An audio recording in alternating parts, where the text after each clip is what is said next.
Hey guys, sorry I can't be here today. I know I'll be missing you, and then hopefully you're missing me. Um, so we have a lot to get through today, but if we work efficiently, you will get through it all, and you won't have any homework. So first thing is get out your cancer CRS that you guys had at the end of last class, and I want you to check that in. So it was the one that had this at the top. One mistake that a lot of people had with this is that they were identifying this as the number of cells in these different phases, but it's actually the amount of time. So make sure you did that correctly, and at this point in time, hopefully the sub will pass out the key. So get a key from the sub and check your work to make sure you have it correct. So pause the video at this time. No, the camera's not frozen. I was just doing that. So here we go. Next step is to get the next cancer CRS and complete that.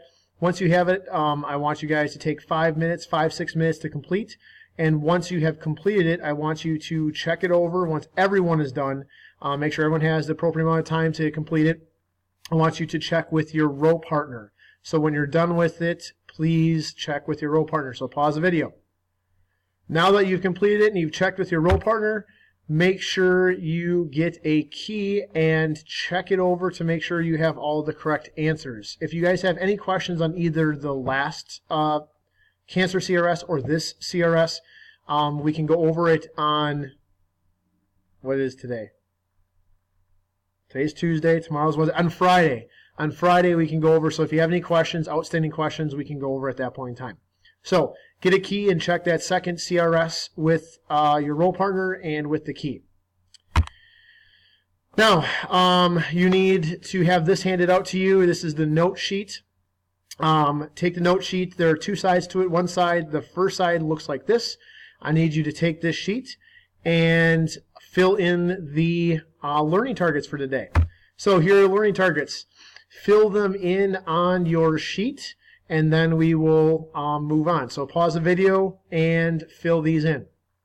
Okay, now you have the learning targets filled in. We need to go on to the first part of that front side. So it looks like this.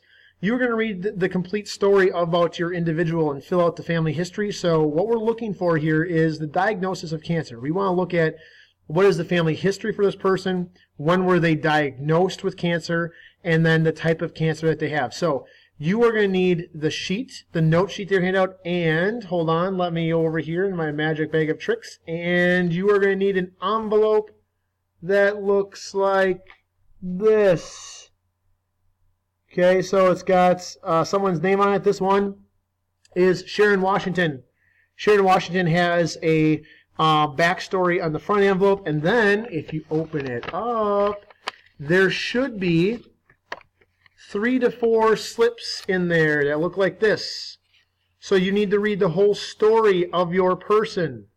Okay, so read the whole story of your person, and you are going to fill out your little table. So take time right now with your person. Now everyone should have a different person. So fill out your individual, your specific person's information. So pause the video and do that. Take what I have on here. Do I have it? Nope. Take 3 to 4, maybe 5 minutes to do this. And so pause the video and do that. Now, next you are going to get together in groups, and you're going to look at all of your people. So you're going to have 4 people in your group. You're going to look at the people and their backstory. So you're going to compare the data of all the different people that you guys got in those envelopes. You are going to identify a trend or conclusion about the following risk factors. So you're going to look at age. What trend do we see with age? So I want you to do all the trends first. So what trend do we see with age? What trend do we see with family history in a diagnosis of cancer? And what do we see the connection between diagnosis of cancer and the lifestyle that those people lead? Once you have the conclusions and the trends taken care of, then I want you to look at the next part. So provide a possible conclusion. So why is it, or how is it connected to age? So how is cancer connected to age? How is cancer connected to the family history? How is cancer connected to the lifestyle that those people lead? So you need to come up with a conclusion with your group on why those things potentially lead to cancer later on. So do that, and this is where I really want you guys to detail it and really have a good discussion on the trends and conclusions on why those things lead to the potential risk factor for cancer. So, I need to give you guys your groups. You thought you were going to get to choose them, didn't you? Oh no, Mr. Roberts is more prepared than that. Here are your groups.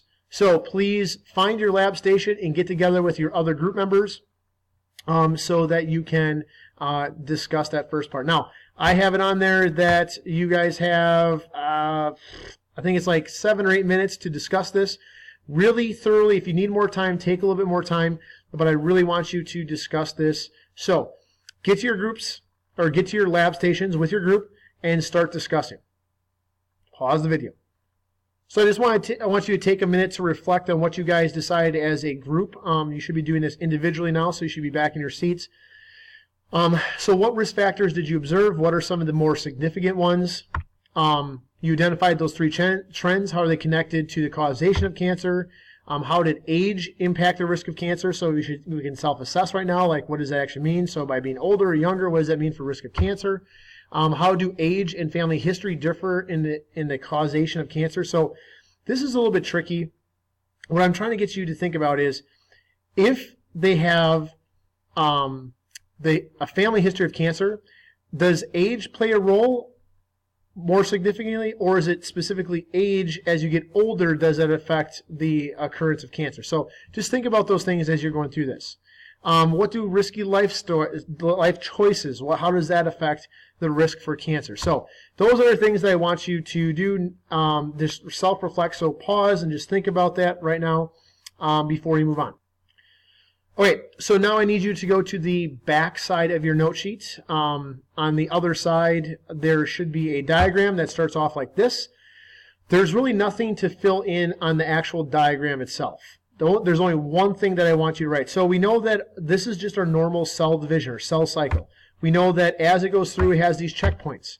The problem with cancer is that those checkpoints break down. So I just want you to put an X on those locations where those checkpoints would be. That's what I want you to get out of this, is those checkpoints are messed up.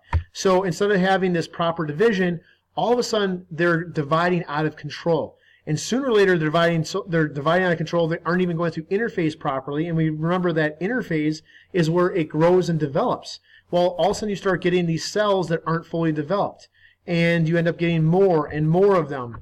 And all of a sudden you have a mass of tissue that is not properly developed. And that is what leads to cancer. Okay? Now, there really was nothing to add, like I said, to the diagram itself. Here's what you do need to add. Not those things. So, this is just a diagram. Don't fill anything yet. Okay? What I want you to understand is the difference between malignant and benign tumors. Benign, so if you ever watch like Grey's Anatomy or whatever it might be, they have benign and malignant tumors. Benign is not cancerous. Malignant is. Okay? So when you have those two things, malignant is what you're worried about. If you have malignant tumor, that is a reason to, what am I trying to say? That is reason to be nervous if you have malignant tumors. So here's what I want you to write. On the bottom of the sheet, there are 2 boxes. You need to fill in the... Sorry, there was a slight glitch there in the program. So what you need to fill in is the tumors box. So if you have this side of the sheet, well, let's see where it is. Tumors. You need to fill in that box right there. So fill in tumors. There are 2 types. Benign and malignant. So benign, non-cancerous, unable to spread. The other type is malignant. It is cancerous and it is able to spread to other parts of the body. So please pause the video and write those things in the box labeled tumors. Next, you have a box that says metastasis or metastasize, depending on tumors, metastasize. So metastasis or metastasize, depending on how you want to say it. Those are the things that we need to fill in. Next is metastasize. So what does that actually mean? Metastasize actually means to move. So here are the steps. Cancer cells invade the surrounding tissues. So you're filling this in that box. Cancer cells invade surrounding tissues. Once they invade the surrounding tissues, they are able to travel to other locations. Once they travel to other locations, they invade, and I just need to move this. Whoop, here I go. So you need to, the last part is invade and grow at the new location. So you can have cancerous material go from one location to another. So that's what we're looking at there. Okay? So fill that in the metastasis or metastasize box. All right, so when you are done with getting the notes completed, you need to get the reading, the cancer reading. It looks like this. You need to get that from the sub. So it looks something like this. So you need to get this. First thing you need to do is scan the text for unfamiliar words. If you read text and you don't know what words mean, it doesn't do any good to read it. So the first thing you're going to do is just scan and underline the words in a document. Take time to use your computer or your cell phone to research what those words mean. Does it do any good to write down or identify a definition you don't understand? No. So if there are words in the definition that you look up, you need to look up those words. And then write down the definition of those words somewhere in the margins of the text so you know what those mean. Okay? So once you have that done, then you can actually read the reading or read the document itself. So you're going to read through that. And the other document you need is this one that has a bunch of diagrams on it. So you need to fill out the diagrams front and back. It's pretty straightforward. So you're looking at normal cell, filling out these diagrams, and then fill out the flow chart on the back of this. That is the last thing that you need to do for today. You need to have that done for next class.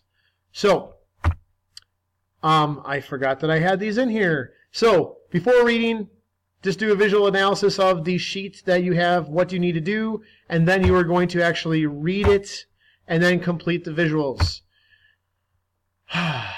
After reading, compare with a row partner or a neighbor to see that you have all the correct information. Again, we will go over this next class if you need to, and we'll go over that. Now, here is what we need to identify. Friday, we're going to go over the cancer stuff. It is also going to be a review day. You need to mark in your calendars that next Tuesday you have the unit exam. Do you get that? Unit exam next week, Tuesday. Then you don't have to worry about anything over break. Yay! So, that is it. I missed you all, and hopefully you have a great day, and I'll see you on Friday.